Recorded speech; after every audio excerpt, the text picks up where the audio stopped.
Yeah, it's good afternoon here, ladies and gentlemen. Amir Wamal again, Director Amigo Farm.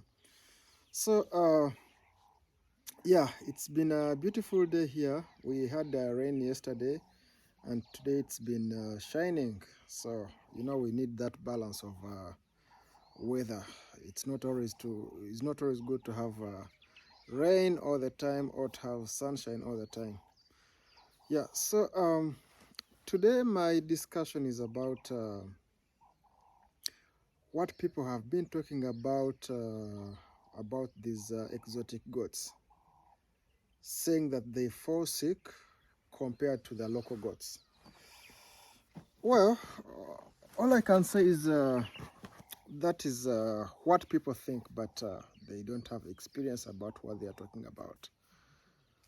You know, when we are growing up, we used to have local goats, and these local goats used to feed on a free range system, of which some of us still do same free range system. And yeah, but the problem in current days, we have a challenge. These local goats used to feed on different shrubs.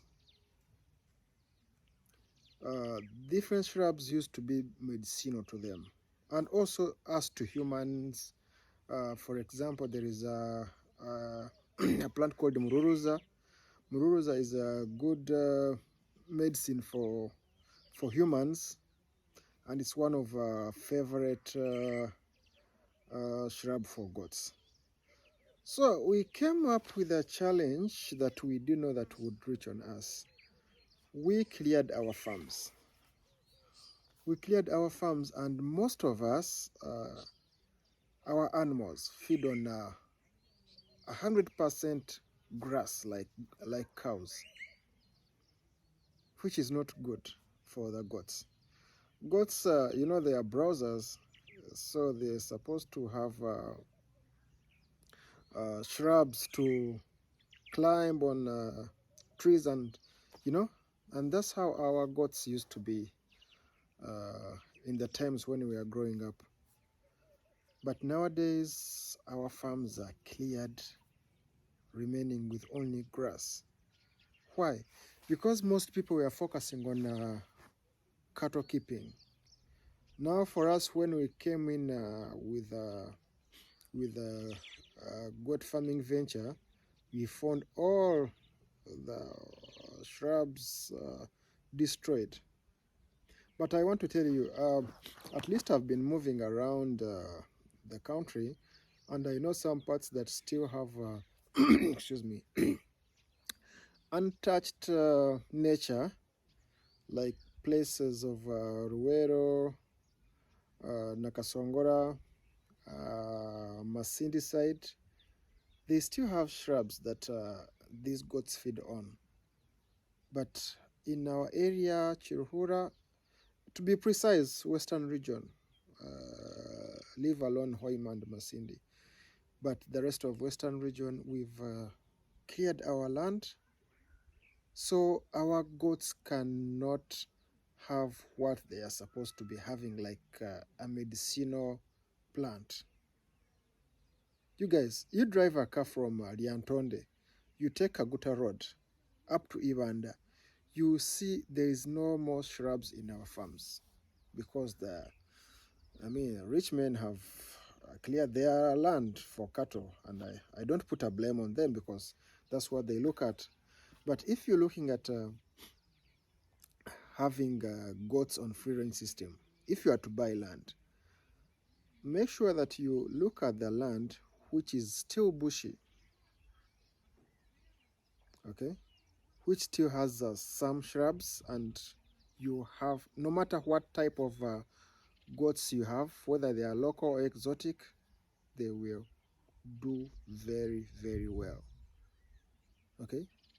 So people who complain about exotic goats falling sick are these ones that having clear land like ours here, what we have.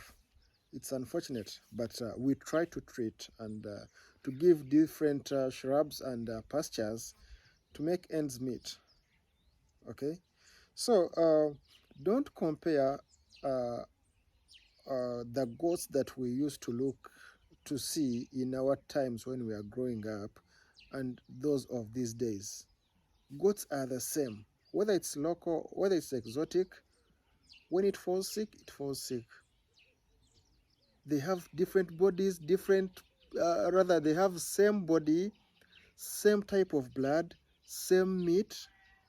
So there's nothing to say that local goats don't fall sick.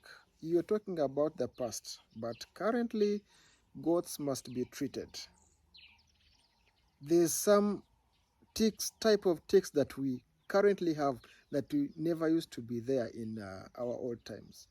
So we never used to spray acaricide to our goats. Our goats were wild. They would go there, feed, and they actually could not stay home. They are wild. They were sleeping on the rocks. They produce their kids there. The kids are healthy. They grow up. The goat that you last saw like 6 months, you find it with kids. So that is a story of 90s. But this generation, my friend, you have to learn to treat your goats. Whether you're looking at doing local goats or you're looking at exotic goats, you have to treat your goats. So what is your take? Are you taking the local goats that you're going to keep for years to multiply and to get money from it, or you're going to go for exotic goats that will make money fast? Think about it. Think about it before you join the venture, or if you are already into it, look at it. Take an experiment. I have a gentleman, he bought boer goats from my farm. He has a farm on Hoima Road. I will not mention his name. So he was scared of exotic goats. But when he reached there, after a few months, because my goats were treated, were vaccinated, were dewormed. So when the goats reached there, he had local goats. Then they started dying. They were sick. So the gentleman calls me and said, "You man, the goats that I thought that are resistant are the ones that are dying, and the goats that I got from you are okay." I told him, because I treat them and they are vaccinated. So I asked him to pick blood samples for the local goats that are dying to find out what is killing the animals.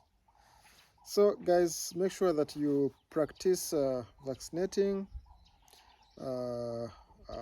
spraying acaricide every week, deworming, and you have a good farm. Don't get irritated, don't get disappointed, don't get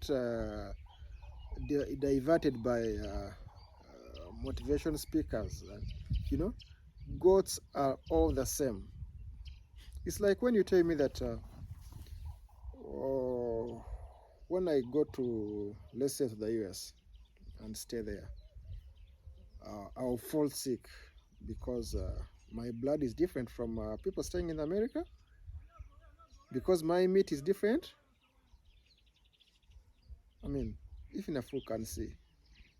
Those things that we are talking about of goats, local goats don't fall sick, that is the time of our days in 1990s when our farms used to have shrubs, but we no longer have shrubs. Ladies and gentlemen, treat your animals, vaccinate them, deworm them, then you have a good farm. Lastly, what I want to tell you, whatever you're doing, make sure that you remember one point.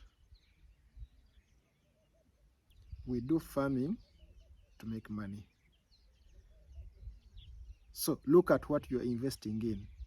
Don't go for local goats of 200, 300, which you're going to sell at 300 after 2 years, 3 years. I mean, start this as a business, do it properly, love it, and you're going to reap. You're going to reap what you put in. Okay? Okay, I thank you.